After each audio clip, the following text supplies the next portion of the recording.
So today guys, we're going to talk about how to increase your conversion rates in your Shopify or WooCommerce store. We're going to focus on improving conversion rates in your product page. So we're not going to talk about how to optimize the funnel in the checkout stage or the cart page. We're just going to focus on improving your product page, which elements you should use in order to improve your conversion, and how to structure the product page correctly so you get the best conversion rates possible.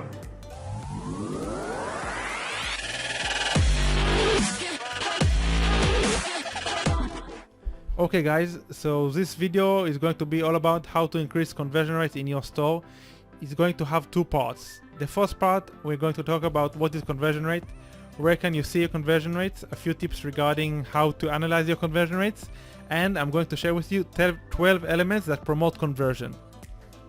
In the second video, I'm going to share with you guys the page structures that we use in our Shopify and WooCommerce stores. We've done hundreds of split tests, and this is the template that is working the best for us. I'm going to show you exactly which elements we use, where do we use them, and why they are converting so well. Afterwards, I'm going to share with you a checklist that we're using before we upload any product page. I'm also going to share with you a few tricks and hacks that we use in order to understand and get a few signals regarding if our product page is going to be good or not. So stay tuned until the end. I'm sure you're gonna get tons of value from this video. Okay, let's start. Okay guys, just a few things I want to clarify. Conversion rates differ between pricing points. If you're selling a product for $9.99, your conversion rates are probably going to be higher than if you're selling a product for $29.99 or $100. When people pay more, they do more research, and the conversion rates are, generally speaking, going to be lower. So this is first thing to take into account. Conversion rates also differ between niches. So your conversion rates in a general store, if you're selling a product for pet owners, is probably going to be different than your conversion rates in the same store if you're selling a beauty product, because people are more likely to pay and make impulse buying of a product that they really feel is solving a crucial problem in their lives. So let's say a posture corrector is probably going to do better than a bone for pets. You got the idea. And the last thing I want to emphasize is that conversion rates differ between markets. The American people behave differently than the UK people that behave differently from the German people. Some countries are more skeptic. Some countries don't have the online shopping mentality. So if a product is doing well and has high conversion rates in Germany, it doesn't mean that it's going to have the similar conversion rates in the US. So this is something also to take into account. The next point is that everything needs to be tested. You need to split test everything you do on your store, because if the conversion rates are improving and you didn't A/B test, you can't really know what is the reason behind the improvement of the conversions. Just the fact that you assume that something will work better doesn't mean that it will work better in the actual real life. I had so many times that I assumed that a product page will outperform a different product page, and I was surprised that the product page that didn't look so well and I thought that wouldn't convert so well converted much better than the new product page which I've created based on all my assumptions. So you don't know how the crowd will react, and you need to test everything. Next thing is you must drive traffic to your website and learn the benchmarks. You can spend hours in Facebook groups and asking people what are their conversion rates and reading articles about conversion rates and stuff like that. But the most important thing is that you get to know the benchmarks of each niche and each market. What do I mean by this? As soon as you drive a lot of traffic for, let's say, cosmetic products in your store, and you get to understand that cosmetic products, the conversion rate of cosmetic products in the US market are around 3%. So from now on, you know that every time you upload a new product in the same market and in the same niche, and if the conversion rates are lower than 3%, so probably something is off with this with the specific product page or specific offer. So where can you see your conversion rates? You can see them in the Shopify or WooCommerce Analytics dashboard. Here's an example from one of our stores. As you can see, you have here the add to cart conversion rate and the sessions converted. The next place in which you can see your conversion rates are in your Google Analytics dashboard. And guys, if you haven't connected Google Analytics yet, you should do so. It's highly important. It's a really powerful tool that you can use to analyze and optimize your funnel. Here's an example from one of our stores. As you can see, I created a breakdown between desktop and mobile users. And this is very important because this way you can see two things. First of all, you can understand that if your performance in desktop is better, so you might as well consider targeting and creating assets that are desktop specific and not using only auto placement and driving traffic only to your desktop website. This is the first thing. And the second thing, that if you know that your conversion rates are in mobile or lower, so you should enter your mobile version of your website and try to optimize it, because you want the mobile conversions to be as high as possible, obviously, because the majority of the traffic comes from mobile. Let's cover now not all, but the majority of the elements that you can use in order to promote conversions. So the first one is scarcity. Highlighting items that are low in stock and letting people know that the stock is running out. Here's a quick example from Amazon. Even Amazon uses this kind of tricks. As you can see, only 2 left in stock. This is a thing that obviously can promote conversion. The next thing is creating a sense of urgency. Using countdown timers in your website, telling people that this limited time promotion is ending by the end of the day, or ending by the end of the weekend, or ending before Christmas or whatever. Here's a quick example from Best Buy's website. As you can see here, they have a countdown timer which is ending by the end of the day. The next thing is the exit intent pop-up. This is not used so often in mobile versions because pop-ups don't look so well in mobile, but this is something that many websites do use in their desktop versions. Just let me show you guys an example. This is the Cinderella solution, one of the best offers running in ClickBank network these days. I'm here viewing the video, and as soon as I go towards the back button, I get this.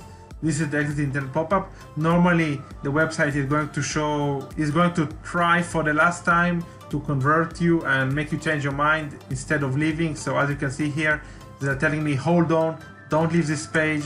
They might even offer me a promotion, 20% off, or even ask me to enter my email, and then they can remarket and send me emails and try to convert me via email before I leave the website. By the way, this is something that we use a lot in our website. We tested the mobile versions as well. Mobile pop-up don't work so well for us, but desktop pop-ups have improved one of our website in almost 1% conversion, which is crazy because when you drive a lot of traffic, a 1% improvement in your conversion rates can mean a lot of money. Okay, the next element is having a lot of call to action patterns. You want to make the purchasing process as frictionless as possible for the buyer. So this means you have to have a lot of buttons, not too many because you don't want to confuse them, but you have to let them the possibility to start the checkout whenever they want. Some people believe that the call to action in the buttons in the page should be similar. That means add to cart or buy now or whatever. And some people believe that each call to action should be a bit different and should approach the customer from a different angle. So let me show you a quick example from what Russell Brunson, the founder of ClickFunnels, is doing in his website. So you see here the call to action is yes, I want my free copy of the .com secrets. Then you scroll down and suddenly you see another button, ship my free copy now, I'm ready to get started. Ship my free copy now, I'm ready to get started. Ship my free copy of .com secrets now, I'm ready to get started. Ship me my free copy now. So they are using different microcopy. This is called microcopy, the small portions of copy in your buttons, in your call to actions. It's called the microcopy. So using different microcopy along the page might be beneficial. It's something that you should consider. The next thing is having social proof and testimonials. So I divide this to two. Testimonials is the first thing. You must have customer reviews on your website, and if you have images of customers using your product and benefiting from the main benefit of the product, obviously this is awesome. Also having video testimonials is something that can really promote the sale. And the other thing, which is regard to social proof, is having social proof in a way that lets the people understand, let the customers understand that they are not alone on the website, that people know this website, that it's not a shady website and this isn't a scam. So let's go back to the example of ClickFunnels. As you can see here you have many different videos and testimonials of customers. I'll show you another example from the Inspire Uplift website. So they have a lot of testimonials of customers. Obviously, in my opinion, it's better to have testimonials that are detailed and really emphasize and elaborate about the use of the product and how the potential customer can benefit from using it. And on the other hand, this is a small social proof trick that Inspire Uplift are using. They took this widget and placed it under the add to cart section, and this basically, whenever I enter the website and I see that me and friends of mine have liked the Facebook page of this website, so this gives me the understanding and the feeling that more people know this website and it's not a scammy website. The next element is product badging. So just using a small ribbon or even text saying that one product or one bundle or one type of product is the most popular or the best value or most recommended or anything like that can really improve the conversion rates and can make people choose this offer over another. I'll show you an example from a website which is not e-commerce exactly, it's a plugin for WooCommerce, but it's a good example. So as you can see, they're offering 3 different pricing plans and they're using this badge, the most value badge. So I bet you that many people, or even though it's the most expensive one, since they write here with the badge that this is the most value, I'm sure it improved the conversion rates and the amount of people that chose this option. We tested something similar with a product of ours, and we just wrote next to one of the choices, which wasn't the cheapest one, we wrote most popular, and people started buying this option more just because we wrote most popular. We actually did an A/B test, and we saw that the use of just writing most popular has really increased the conversion rate and increased the amount of people who bought that specific offer, and this was amazing and something crazy that you should keep in mind as well. So product badging is highly important. The next thing I want to talk about is upsells and cross-sells. Cross-selling is basically selling a complementary product to your customers and showing them related products that can also benefit them. This obviously you guys probably know it from Amazon. Amazon uses it a lot, so frequently bought together, and then they're offering you to buy a specific bundle. Customers who view this or also view this, and they give you ideas, and it also makes you feel that the website is more legit, and also might improve your AOV, because if people buy for example, one thing, and they think that also the other product can complement and help in solve their problems, so they might buy that product as well, and this will increase your AOV. Upsells is basically you sell something to your customers, and then you can also offer the same product for 50% off, or buy one get one, or any type of discount like this. As you can see here, an example of using the Quantity Breaks app. So they are offering basically discounts based on the quantity. So if you purchase 2 of these buns, so you get 10% off. If you purchase 3 of these, so you get 15% off, etc., etc. And the last thing is having an order bump. Order bump is just making a small increase in the sale price during the checkout phase. Here's an example of an interesting order bump.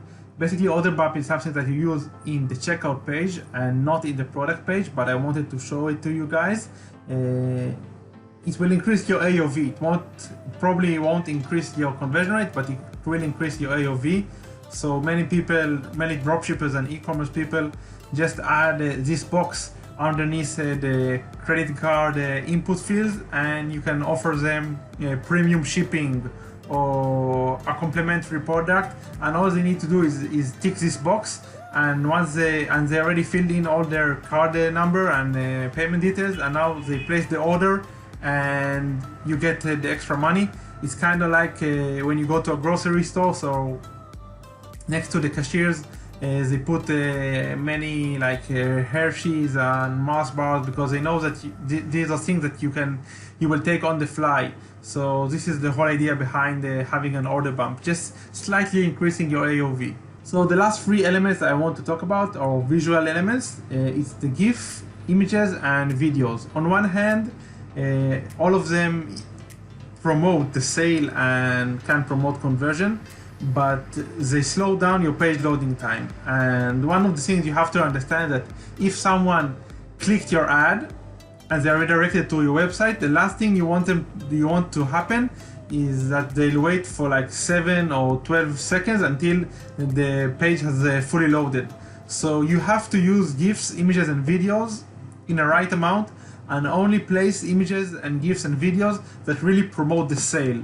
Don't just put any image that you find on in the AliExpress supplier page, or any image that you created in Canva in your page.